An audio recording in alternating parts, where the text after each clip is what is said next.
Good morning and good afternoon. Good morning and good afternoon to everyone.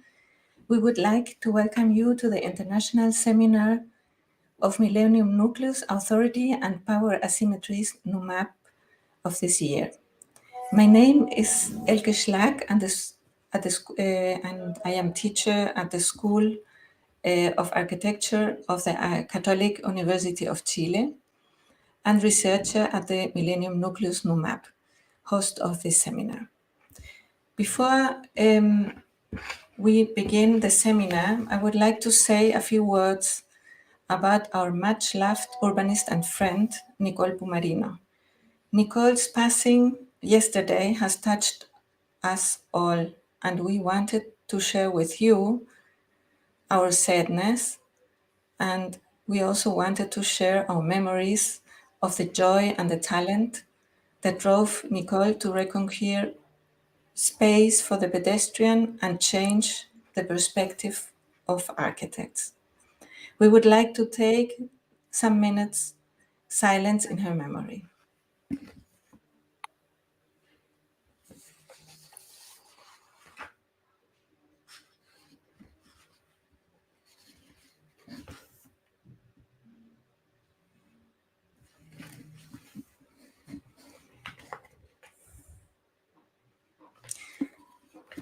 Now we are continuing the seminar. This seminar, Millennium Nucleus Authority and Power Asymmetries NUMAP, is hosted by the University of Santiago and the University Diego Portales in Chile, and financed by the Scientific Millennium Initiative of the National Research and Development Agency of Chile, ANIT.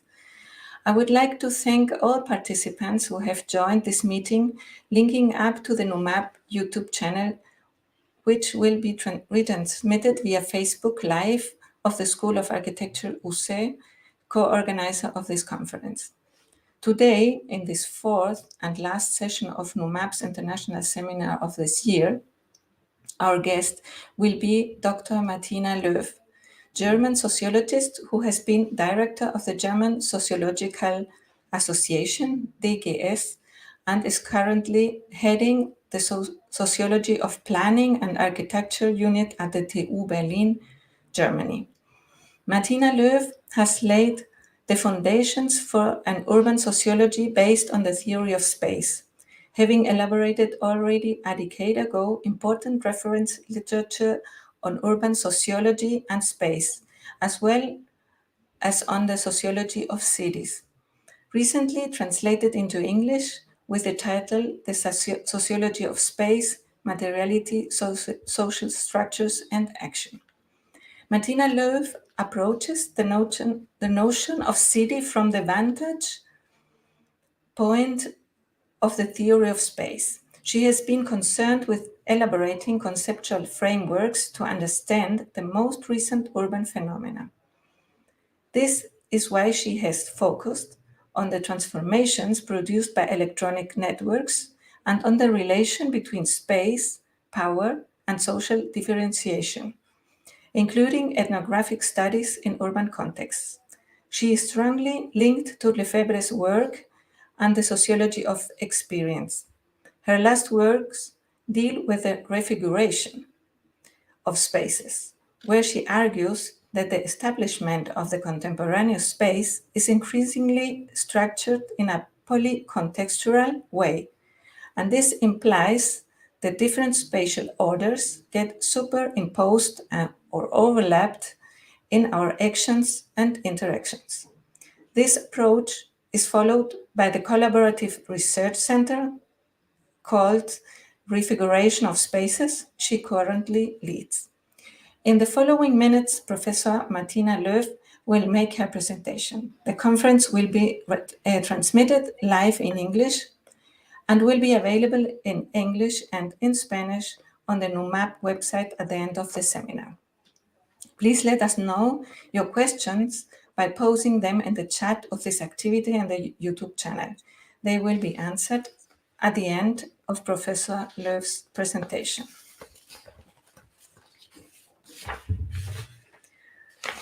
Dear Mr. Löw, we look forward to hear about your latest work and now kindly invite you to start this presentation. Thank you very much, Elke, and hello to everybody. I'm very happy to be here with you today. And yeah, Max, could I have the slides in a bigger version on my computer?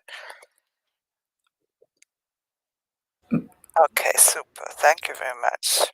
So what I'm going to do today is I would like to introduce my ideas by giving you some definitions about what I'm going to do and to give you an idea about my main hypothesis.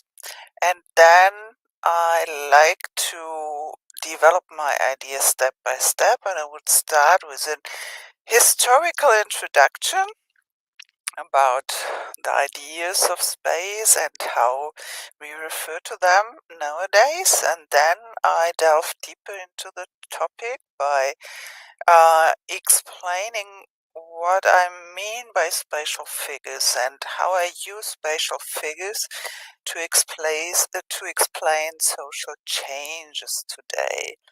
And one main idea is that we face what I call polycontextualization. This sounds terrible, I know, but it's quite easy. It's about many contexts at the same time, and then I give you some conclusions on refiguration. And that is for me a concept on the one hand, and also a very important term to explain changes. So you will see, I give you a lot of examples during my way here in this argumentation. So the main thesis is that after the dominance of the territorial spatial figure in the 20th century, so the dominance of the idea of the territory, societies today are experiencing a multiplication based on the coexistence of simultaneously relevant spatial figures. You will see, I explain this main idea step by step, but important is, and that's what I say especially for the students, important is that my main idea is that we developed from a situation where an hegemonic spatial concept, which is based on the idea of territory or on the idea of containers, which are quite similar to that, to a society which is now based on different spatial ideas which are in concurrence to each other. And that causes a lot of uncertainty, but at the same time, it's a huge chance to change the social conditions. And the second thesis is that the process of refiguration, and refiguration has a lot to do with the idea that we have figures which are different spatial ideas, and these figures get refigured, and this refiguration is based on a social situation which has an overlapping of different spatial structures, a linkage between different spatial structure, and on the level of social action, we have to combine these different spatial figures, what we call polycontextualization. So I come to this step by step. A spatial figure. You may know the term figure, for example, from dance theory or when you go to a dance theater. A figure is what is a special way of acting which we do by routines, which we do by our body, and which has a kind of repetition in the way we deal with social situations. So, for example, in dance theory, we have, or in dance practice, we have the figure of an arabesque. Arabesque is what is very famous in dance. Yeah, people really try to dance the perfect arabesque, but it's impossible to dance the perfect arabesque. It's always an interpretation of this figure arabesque, what we can see on stage and what people perform on stage. And this idea that we have main figures, a kind of abstraction from our daily life, which is so different in every situation, but we have main ideas how we develop spaces, how we act in spaces, and these main figures we try to understand in sociology of architecture, sociology of planning, or sociology of space. And I tell you in a minute what kind of figures I think are the main figures nowadays, and maybe we have time to discuss this later on. First of all, I would like to explain a second term which is called refiguration, and you see that figure is a basic component in this term refiguration. Refiguration is for us an alternative to say just social change. Social change. Social change is a very general term.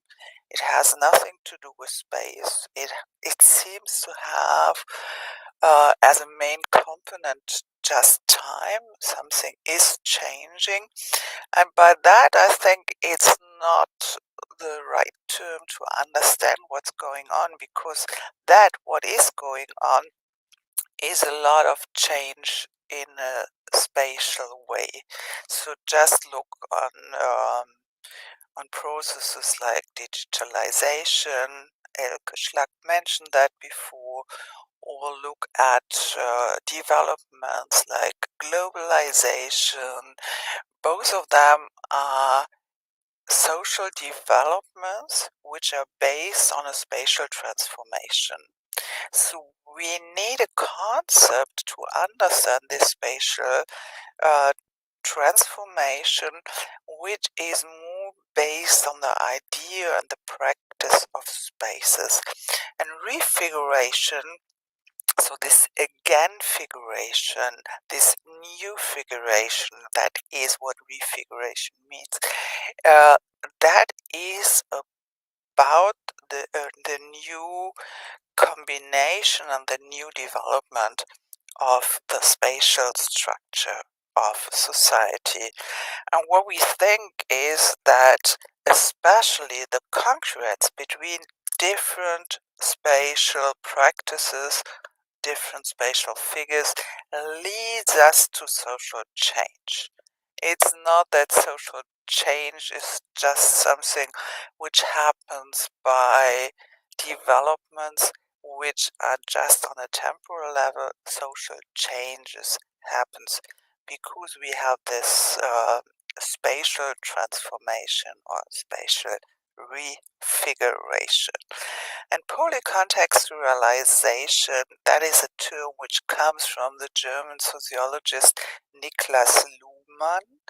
And Luhmann tries to explain by polycontextualization that we are forced today to refer to different systems, different contexts at the same time.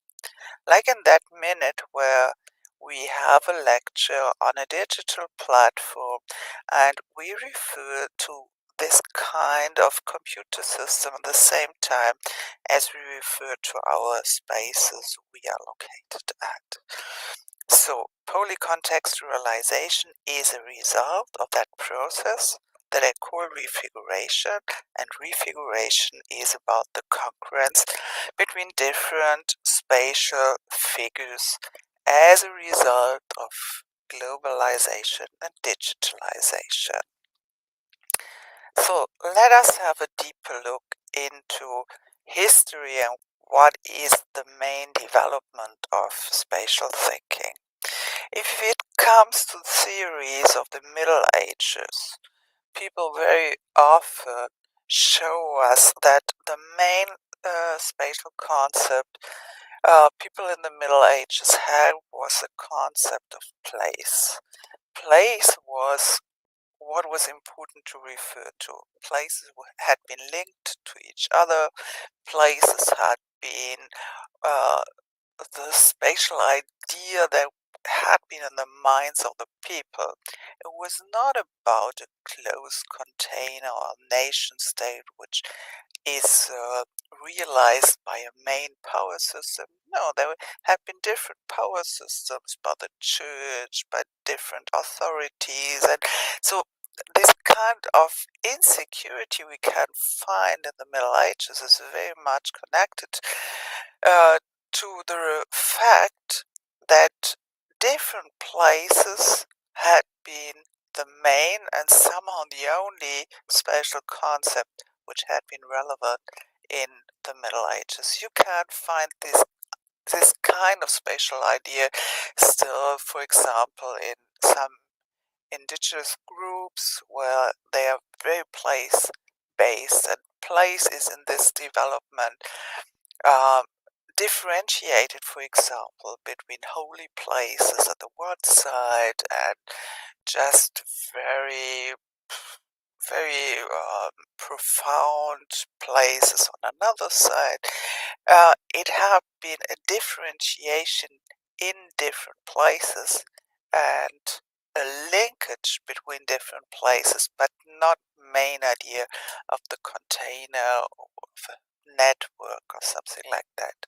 So the main development in modernity, and this means also and especially in the colonial modernity, is that we changed the spatial concept from places to the idea of territory as the main political organization form.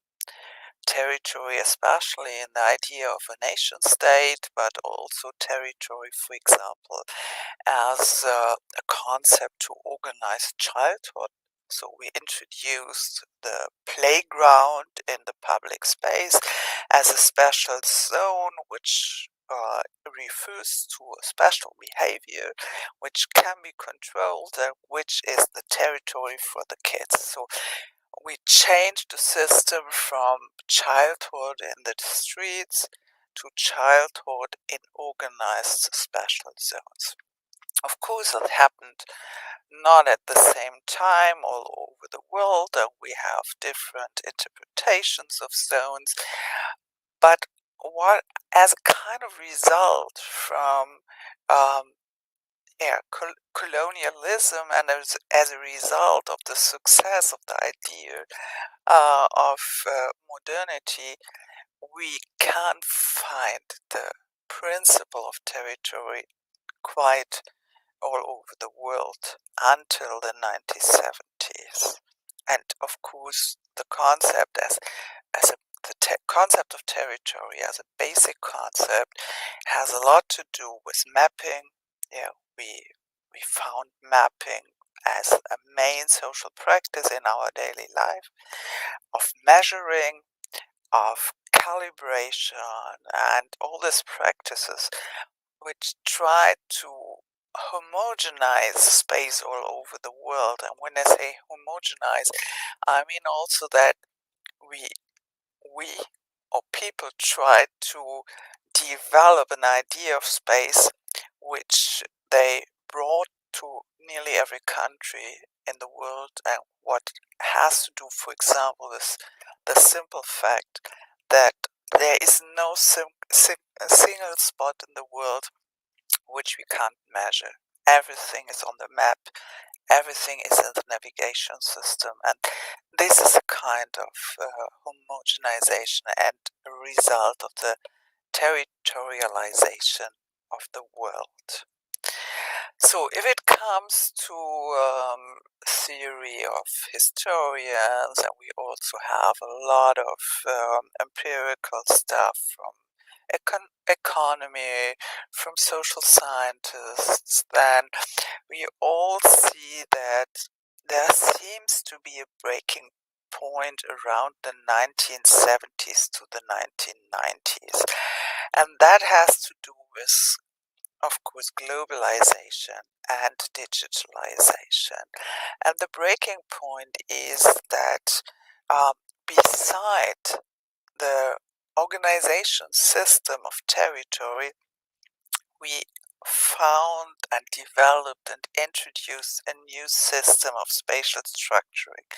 And this is the structure of network, because all the digitalization of, is very much about networked spaces to connect people in different parts of the world to to a system which is a kind of spatial structure, but it's not based on the idea like the territory that you have a whole which is not divided into parts, and this whole thing is your container space, but it's a kind of space which is based on the method that you have spots and knots which are connected to each other, and these knots together are a kind of space. Just to give you an idea on the importance of the change, I would like to tell you an example from theory of thinking. Up to the 1970s, 80s, 90s, when you ask people in different countries of the world, what do you think when you listen to the term space? Then people on a regular base answered, space is like a box, or space is like a container, or space is the room I'm placed in. Or, but space used to be this kind of container box. And this imagination is still there, but it happens to be more seldom. And people hesitate. They say, I used to think it's a box, but now I think maybe it's more complicated because my space is also the space of the house where I'm doing my holidays, and the house of my kids, because we have Zoom conferences every day. And so they hesitate, and they yeah, the that is a kind of the end of the hegemony of the concept of territory or container space. And I don't say it's the end of the container space. That is still very clear on our daily agenda, especially if you look on social situations like war. Yeah, that's very much on container spaces on one hand.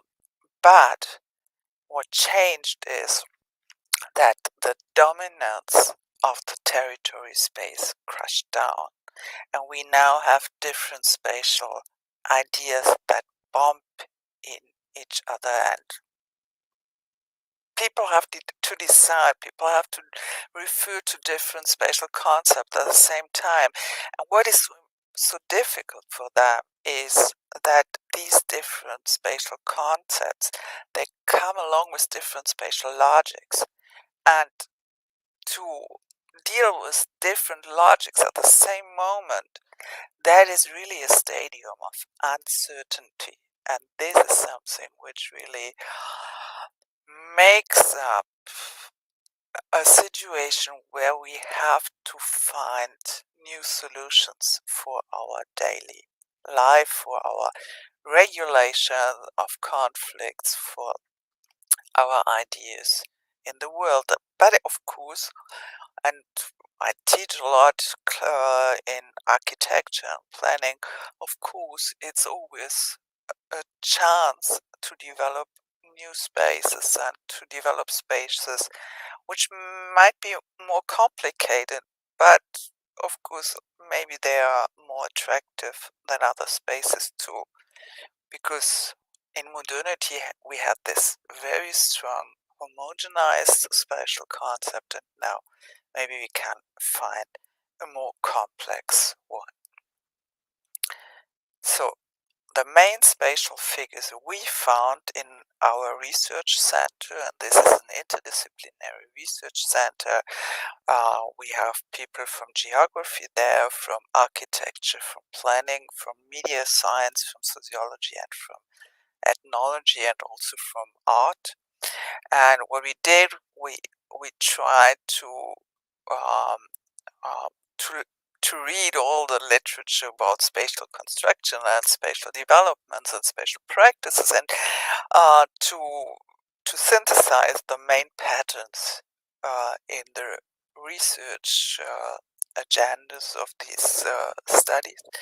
And what we did on the other side is we had a lot of case studies all over the world, more or less. You can't be in every spot of the world, of course, but we tried to be in different cultures and in different social groups. And so what we saw is that beside the concept of the territory or the territorial space, as we name it, there is this network space.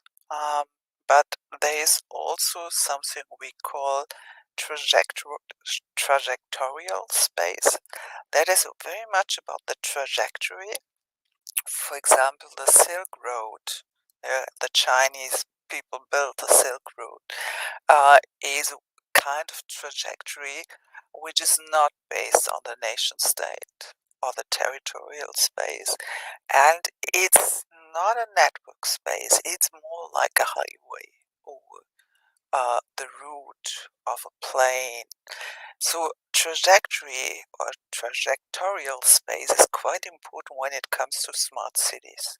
I do a research project. I had chair a research project on smart cities in South Korea, especially on Songdo and daily life in Songdo. And if you look at Songdo, then you see a city which is built on trajectories. There's a trajectory for nearly everything, for uh, for e-scooters, for pedestrians, for cars, for rubbish. You put your rubbish in a box, and then you have a trajectory under the earth which brings your rubbish to a special, yeah, a special. I don't know how we can name it, a special place where they produce things out of this rubbish as far as it is possible. So you have a trajectory for e-scooters, for example, in the shopping mall. A small trajectory, especially for them. This is an idea of urban planning based on the idea of the trajectorial space, and there's no place concept in it. It's really a concept about routes and trajectories. And at the same time, we have still the concept of place as a basic concept. And I would say uh, when, when we look in a historical development, then place used to be the main concept. And then it was quite in the background. For example, in architecture, we had a very small idea of local specific buildings in the 1960s, for example, and now plays back as a very strong concept. Every city has to have a special place construction. You have to see that you are, to give you a German example, that you're in Munich and not in Berlin and not in Cologne, and that every city has a specific intrinsic expression, and that is a place concept, of course. So we have a congruence between these four main patterns. I don't want to tell you that I'm sure that these are the four patterns we can have. I mean, we do research and maybe we find another one or maybe two other ones. But as far as we know, these are the four main figures which are important for our daily life, which are important in planning and architecture, which are important for economic developments, and which are very strong in cultural concepts. And so we think that it's right to say that the dominance of the territorial space lead to a congruence between four different patterns. So, what I told you in the beginning, I think the problem and the challenge is that every spatial figure has a different logic coming with the figure. And for territorial space, we know quite well that the logic of bordering is the main logic, which comes with the concept. You decide what is in and what is out. A box is always defined by content of the box, and there's something which is outside. And um, quite often, like the playground territorial space, what is in is a kind of homogenized. So you want to have similar things in the box, and you have the difference outside. So the border is also an organization principle between difference and similarity. And that is quite a different logic of inclusion and exclusion than it is connected to the network space. Because the network is not about borders, the network is about association. What you see on the slide is from our research project on Twitter communication. And these are the Twitters from Berlin, a Berlin population on specific political conflicts. And what you see that is that that it's spread quite all over the world, but there are still a lot of countries not involved in this Twitter network. So association is also about inclusion and exclusion, but on a different way. It's not about borders, but it's about association. In the Twitter project, for example, they did research on the communication about the political conflict in Israel-Palestine. And what you see is that you have two completely different networks if it comes to the Palestinian population or it comes to the Israeli population. And both communicate about the conflict, but they don't communicate with each other.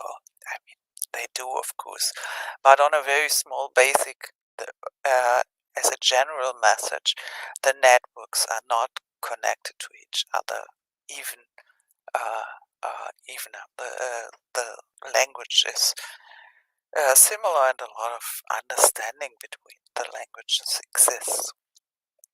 So place is a quite different concept than territory or network. Place is about identity. It's about naming. So every place has a name. So you call it Paris or Santiago, or the place where my car used to stay, or the place which is my beloved place to chill, and so on. So place is very much about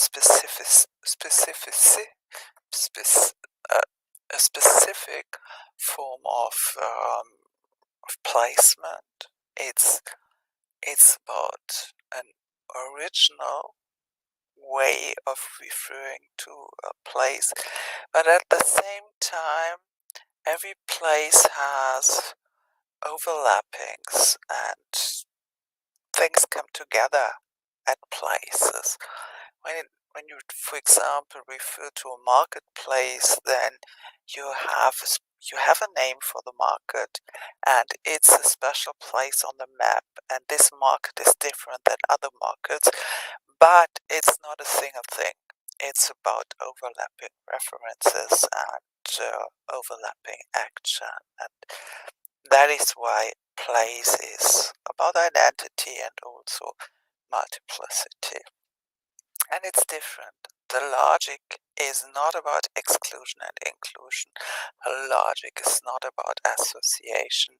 The logic is more about multiple references and identity.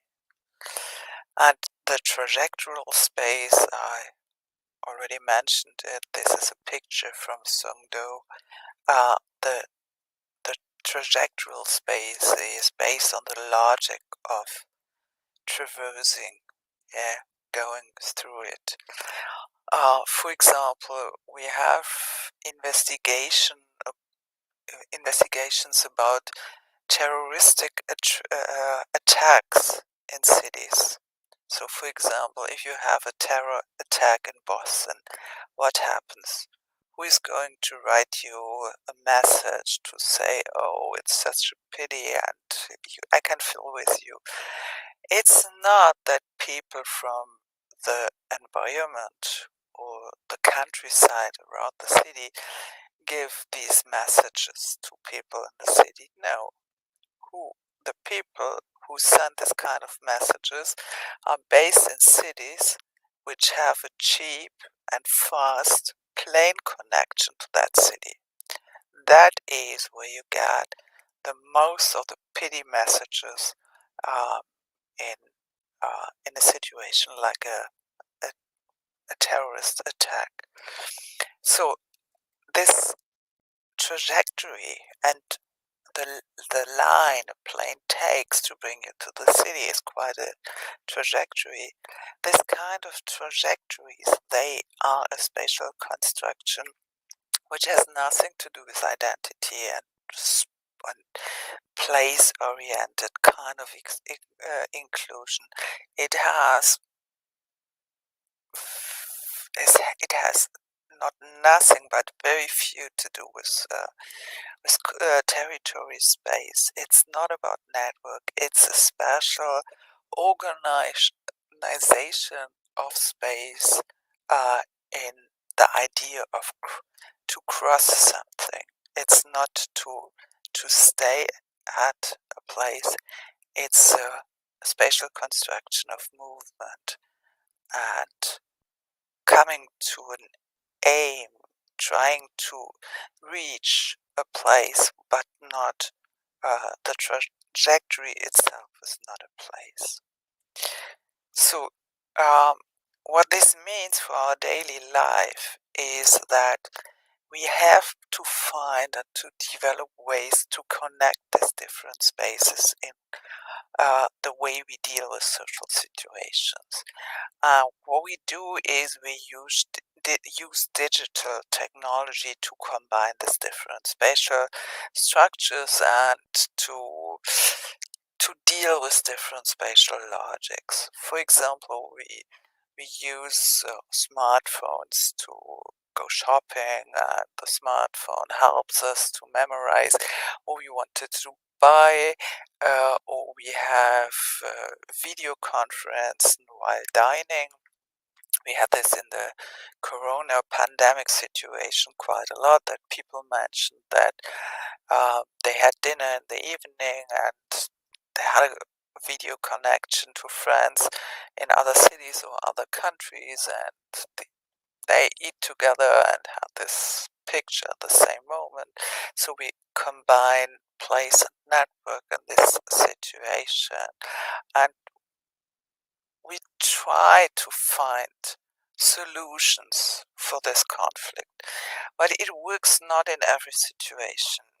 When we had this big crisis about refugees in Europe after the Syrian war, then, for example, there had been a lot of people who explained that safety has a lot to do with bordering.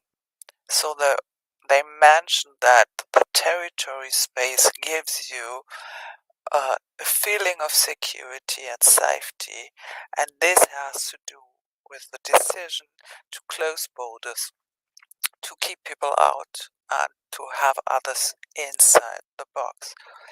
And of course, they had another group who voted for trajectories.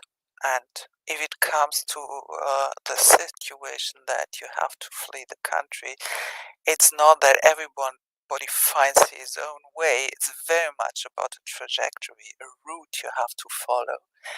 And the other option was that you keep the routes open and that a society which is based on networks is a society which gives safety to everybody and not only to few, and that safety and security has a lot to do with strong networks and not with territories.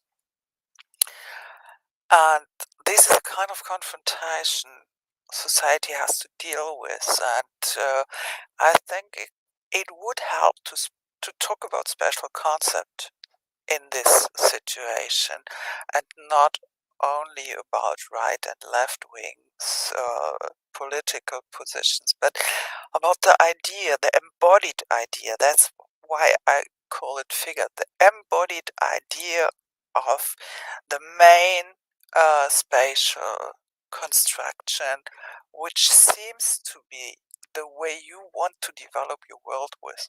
And it makes quite a difference if you believe in networks or if you believe in territories. And there is a quite amazing book from Gunther Weidenhaus, but it's unfortunately not translated, it's just in German. And he did interviews with people and he tried to develop a typology of different spatial practices. And you can see really that you can divide people into place-related ways of living, then territory-based concepts of biography and networked concepts of biography, and they follow completely different lines. And what is challenging is that even if you are a place-based person, you have to deal with the other logics, and this is a kind of confronting and challenging social situation.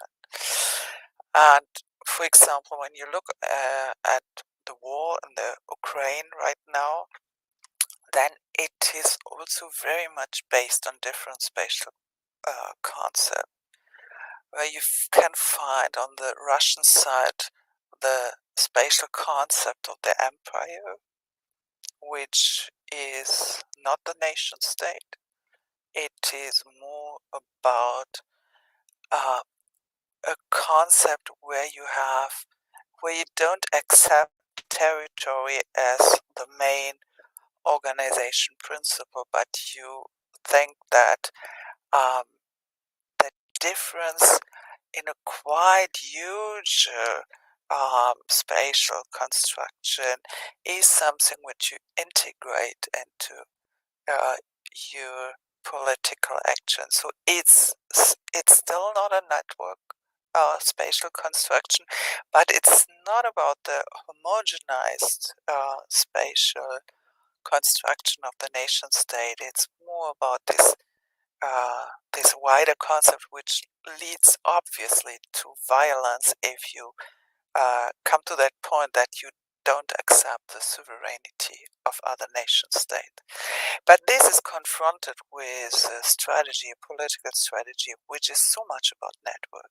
It's if you see the other side, then you see, and I don't mean just Ukraine. I mean the whole network of organization and people working together. You see that on economy based and on economy being based a concept of political action in network space, and it's a confrontation of different spatial concepts too.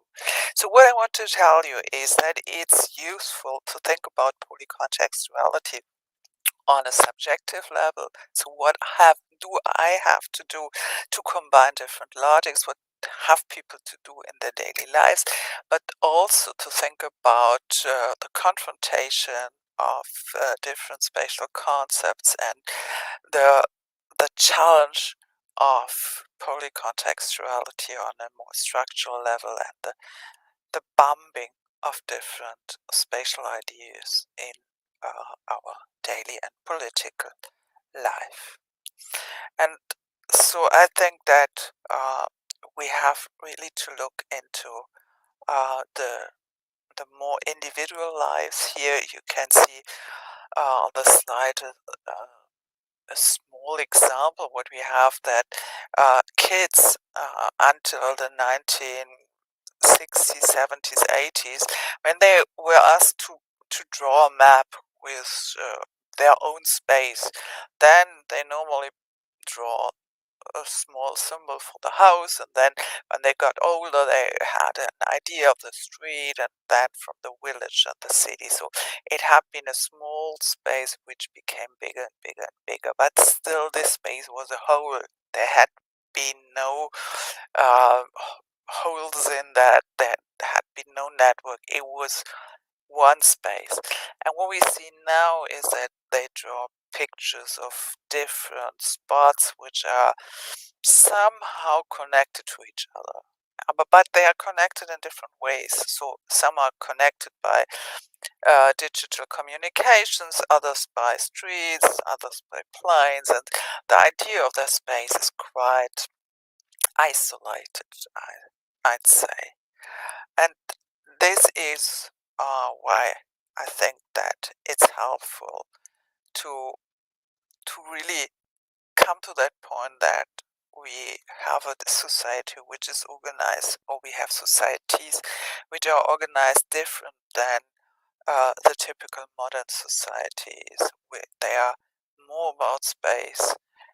They are more about tensions between different spatial constructions, and they are about the tensions and conflicts between different spatial logics.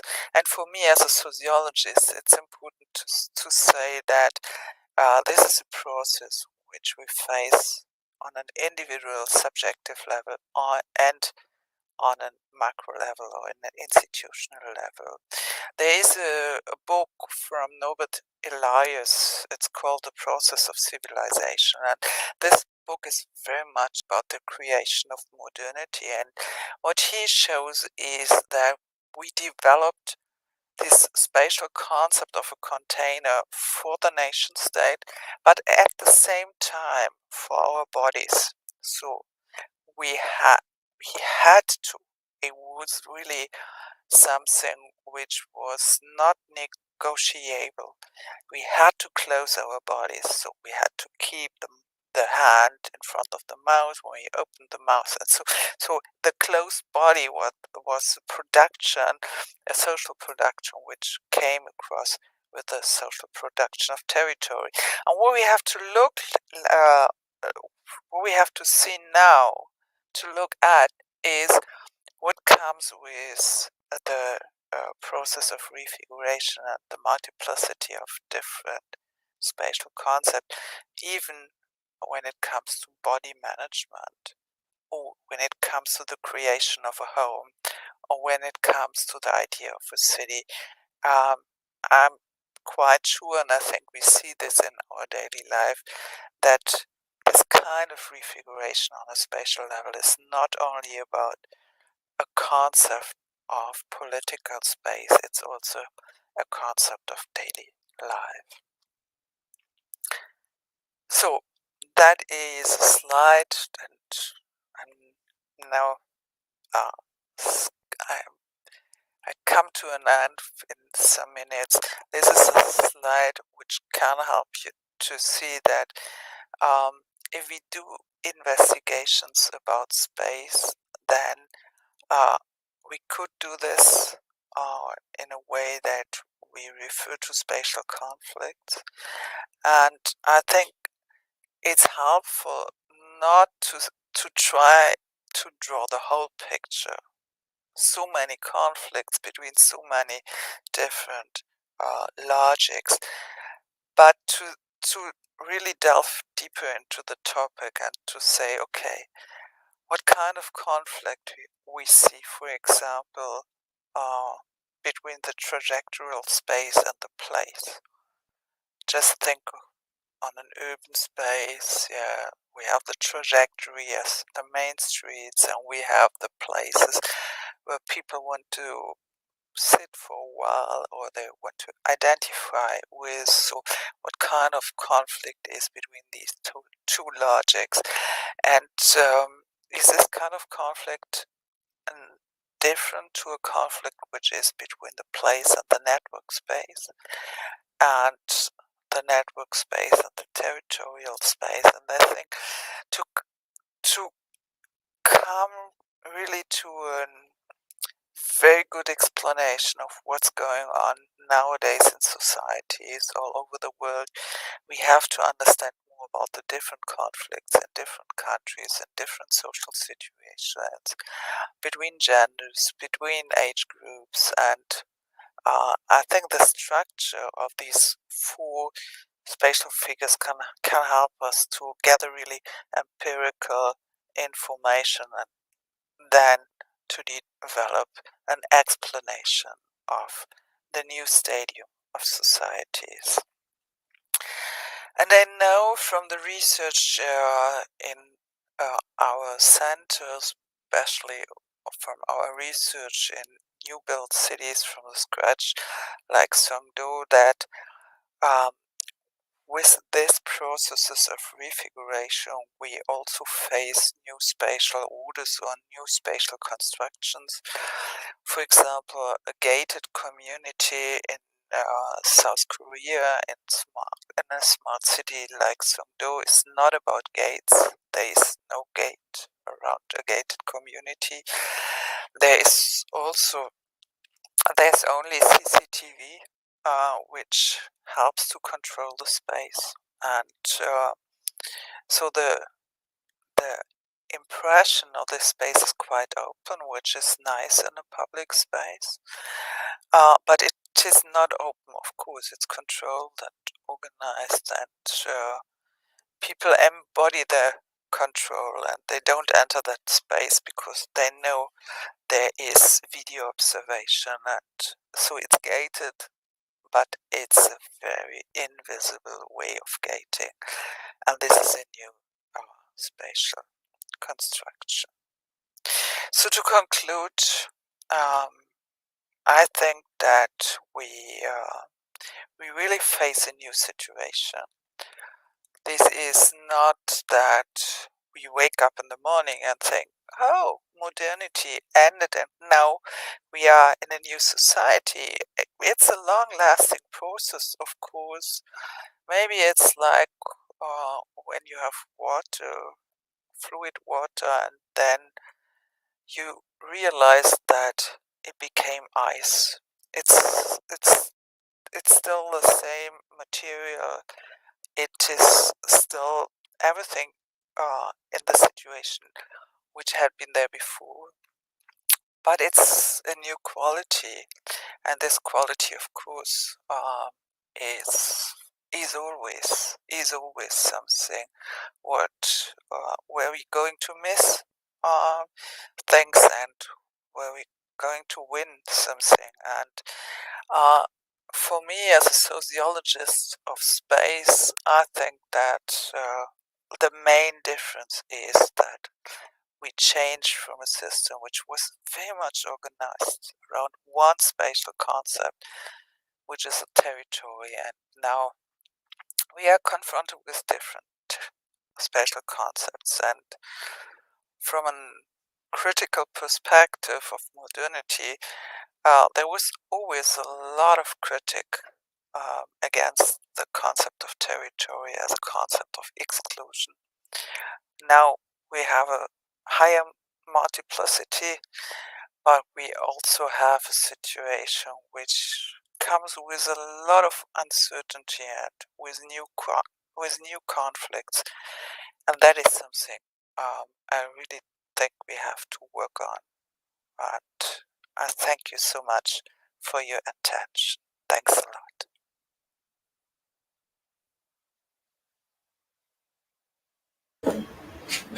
Thank you very much, dear Mrs. Löw. Your presentation has been very interesting for the discussion about the recent transformation of space. And no doubt there could be not only generic expressions of that, but also very specific and local expressions that could be explained by your theoretical frame. Our interest now is to open this discussion to our architectural students who have also shown interest for your literature and are here with us today, as you can see in this picture below. Additionally, our interest is to reach a wider audience coming from different areas of the social sciences that are with us on the streaming. And now I will read, to begin, some questions from the students, and later I will give place to the questions from the audience. Well, the first question from the students is the following. Based on the idea that these spatial figurations can coexist simultaneously and seeking to understand how these categories can interact with each other, how do you think the idea of identity of a place can have a dialogue with the simultaneity and hyperconnectivity, for example, proposed by the network spaces? Could networked spaces allow a greater preservation of identity due to their openness towards other cultures, influences, or on the contrary, do they contribute to a loss of identity? Should I read all the three questions, or would you like to answer to this first one first? Okay. If this was just one question, then I would like to answer that because it was huge. Yeah, thank you. Yeah, identity of place is really a very important topic, I think, and I yes, I'm sure that network spaces can help to develop identity further. In that sense, that we understand that identity is something we always have to create, and if it comes from a network space, then this process of creation is a process which makes different voices visible because they come from different spots in the network. Identity of place is quite often a very a social construction which is quite exclusive. For example, I give you an example. It's always easier with example. If it comes to Berlin, yeah, and if it comes to the identity of Berlin, there is seldom a representation of the Turkish population in the identity concept. And if you create an identity of a place which came out or comes out from the network, then you have all these different voices coming into the identity process. And I think the identity will be much stronger and more open in the end than when identity is only based on a place concept. Thank you. Thank you very much. To the second question is the following.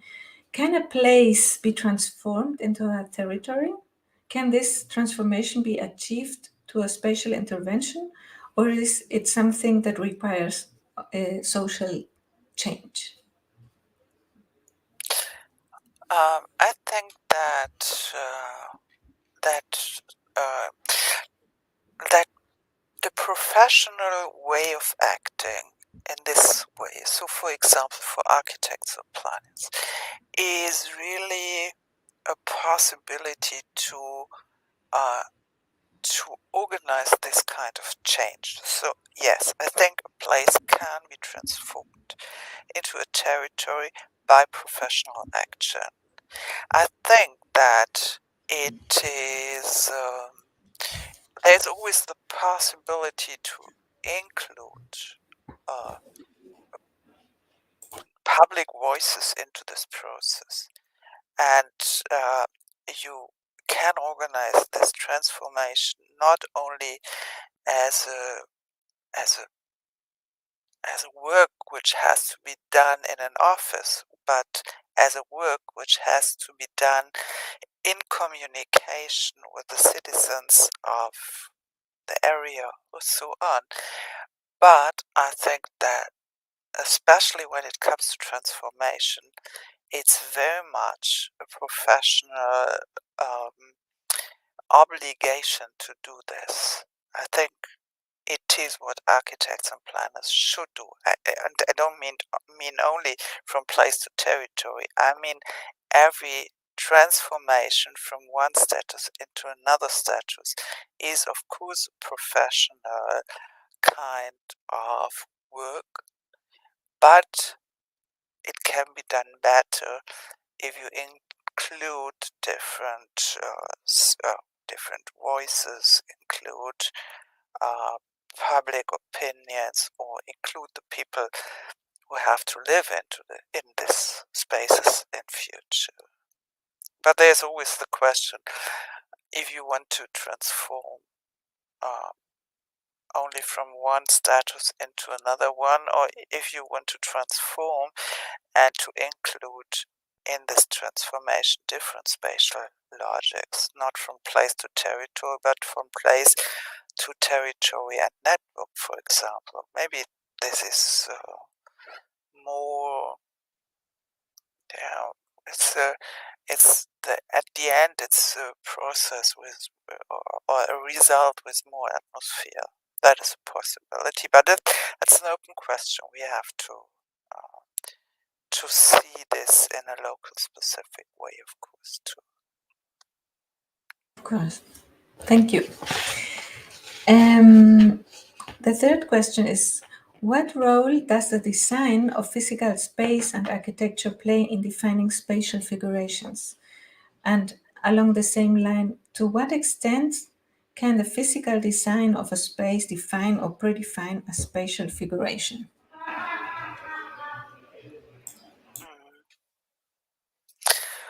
I think that this depends quite on the case we are looking at. If you look at Songdo, you see a design process where the new built spaces are very much defined by the architects and planners and the professional process. But the result is that we have a community in Songdo which is quite middle class, maybe upper middle class, but it's middle class. There is no space for the fishermen who used to live there because the rents for the apartments and the buildings are much too high for them, and there is no place for queer population. These apartment buildings are very much organized around the idea of the small family, mother, father, and two kids, and so it's nearly impossible to live there, for example, in a big Indian family with 3 or 4 generations, and it's nearly impossible to live there as a gay single woman because the social and spatial organization is different. So I think that architects and planners, they have the potential to define spaces, especially when it comes to new developments. Not so much in older cities where you have different layers, which are quite powerful, but especially when it comes to new buildings. Um, but you have to see that it's a quite powerful process, and I think the main the main challenge is to find a design building processes which is not a process of homogenization, but a process where you really can bring different layers into the spatial result. And these different layers, they can be layers of history in an old town, but if it is a new building, then the challenge is to find different social layers. So to develop a space which is open for kids as for elderlies and for different cultures and so on. This is always a huge challenge. I know. I know. Thank you. Now we are coming to the questions from the audience on YouTube. Maria Adriana Gebauer asks how we see the preeminence of one of the logic over the others. Can you repeat the first three words, please? How we see the preeminence of one of the logics over the others. Okay.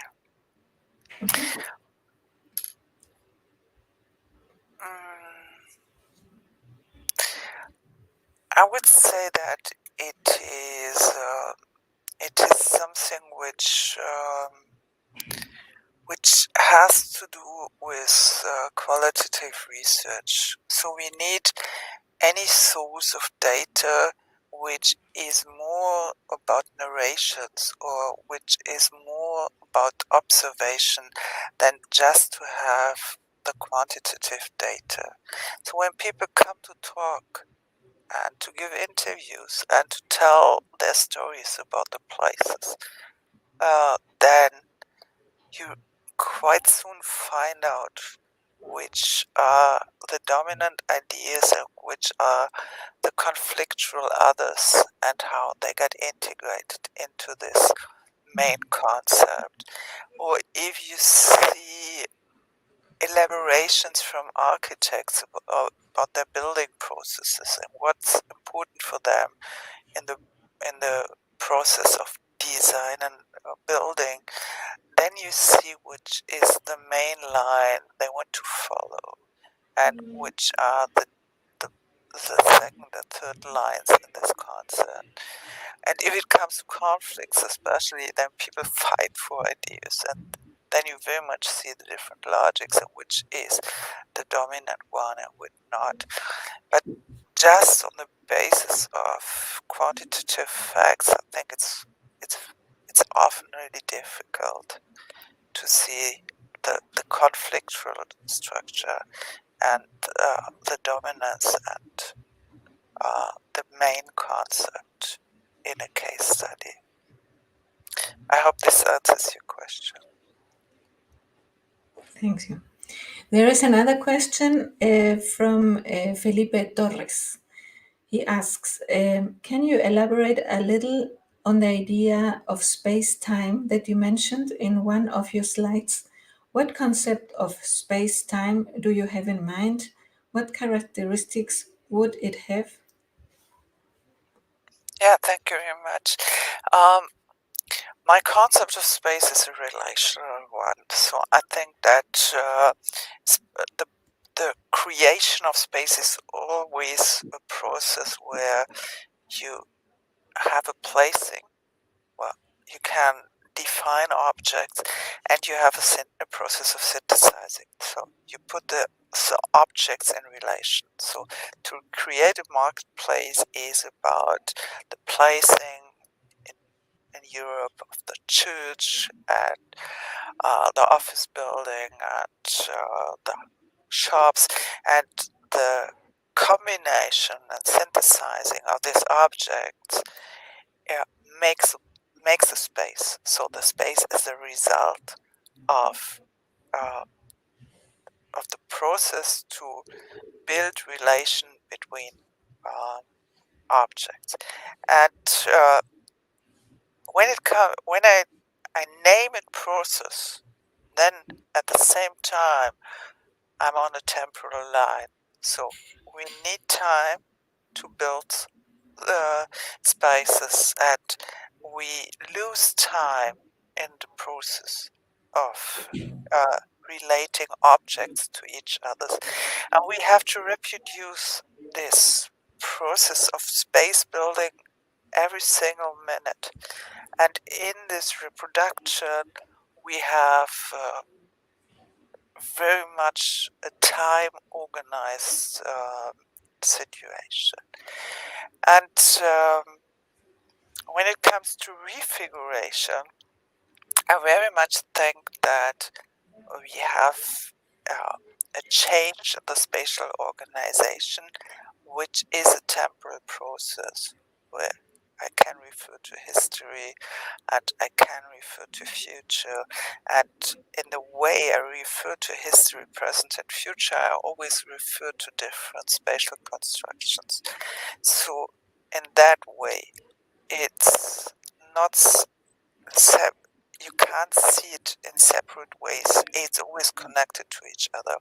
Even in a biography, when I say that there are more networked, oriented people, and for example, nowadays, and we used to have more place-based people in the organization of a biography, then you have time as a basic concept from biography because it's personal development and it can change. People can develop from a networked oriented person to a place based person. So I think to answer the question in a more abstract way, time is of course a relational concept. It's a concept about process, and we used to have a confrontation between space in a container sense as a unmovable, stable concept. But if it comes to a relational understanding of space, then the spatial construction is always linked to a temporal construction and the other way around. And that is my basic understanding. Thank you. Very clear. There's another question from Carolina Rivera. She asks, in the context of a qualitative case study, would it make sense to bring together Lefebvre, dialectical view of space with the spatial figures to analyze contradictions of space? I would love to read this. I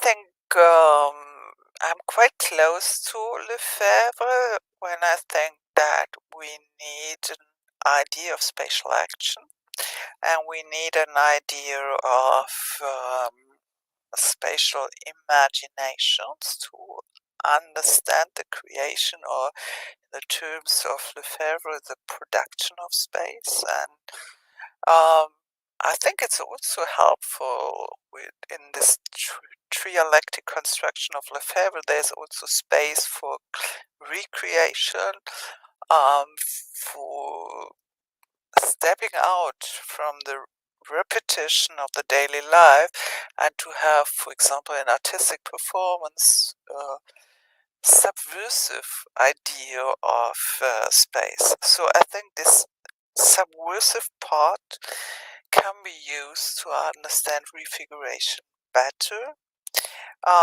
But there are also differences. For example, for Lefebvre and his very strong Marxist idea of world, there is this terrible repetition in our daily life, and the creative part is quite outside. It's outside the normal world. And in my case, I think that refiguration is more on a structural level. So it it's caused by the conflicts between different spatial logic, and it's more part of our daily life, which is a life which is organized in a way that it is that we have to refigure. We don't. It's not a quite a question of decision. It's refiguration is a result of restructuring, and it's not manageable. And for Lefebvre, for example, he dreams of the beach as a space which can refigure our construction. So it's more an outside position. But this, I think, it is worth to find the combination points and to put things together. And so, honestly, I would love to read a paper about the answer to this question, because I think it's a question of research and a question of thinking and writing, and not something you can answer quite soon. Thank you. Now we are coming to the last one, and I think it would be okay, the last one. From Neil Turnbull, he's from Cardiff, not from Santiago. On a conceptual level, to what extent do you consider your understanding of space as exploratory, based on human experience, not bounded by pre-existing abstract notions, and thus non-foundational? And if so, have you considered a pragmatist philosophy of knowledge as a potential to bring together divergent ideas and acknowledge experimentations to make sense of space? I would vote for a constructivist notion of knowledge. So, for example, I think it's very helpful to read the book "The Communicative Construction of Reality" by Hubert Knobler. So that is not a pragmatic vision. It's very much in the line of Berger-Luckmann, and it's really an idea of a way of thinking of reality or social action, which is not essential, which is not about the pre-existing structure. It is about a structure which has to be built in action in every situation, in every context. But I prefer this kind of knowledge production, spatial knowledge, which is so much about an idea of knowledge, which is also emotional knowledge, which is also the knowledge of subjectivity, the knowledge of the body, the knowledge of the expression in my body movements. So I'm close to what I suppose you have in mind when you ask this question, that I'm looking for a theory which gives us an explanation, not only a description, and the explanation part is based in this idea of the conflicts between the spatial figures. But the knowledge I use is not really in the pragmatic sense, but more in the sense of the German Wissenssoziologie, the German sociology of knowledge. Okay. In order to come to the end and give you a little break at the end of the evening, there in Berlin, we will stop now this questions round. And thank you very much again, dear Mrs. Löw. It has been a great pleasure to have you here, virtually. And the next time, I hope to invite you in real time and real person. And I think your contribution is very important for us, especially this reflections on figuration and space. And of course, for us architects and colleagues of urban studies in Chile, it is a very important framework that we could apply to our approaches in research and also in teaching. So we want to thank also everyone to joining us this morning here in Santiago. And during all the previous sessions also of our other international seminars of the NUMAP. And we invite you to follow the page of NUMAP and on social networks and also on our YouTube channel with a Spanish and English version of this conference that you could hear at the end of this presentation. Thank you very much. Good afternoon for everyone, and see you in the next time and space. Okay. Bye. Thank you very much also for the translation and for technique, Max. Thanks a lot. And for having me. Thanks a lot. Okay. Thank you very much.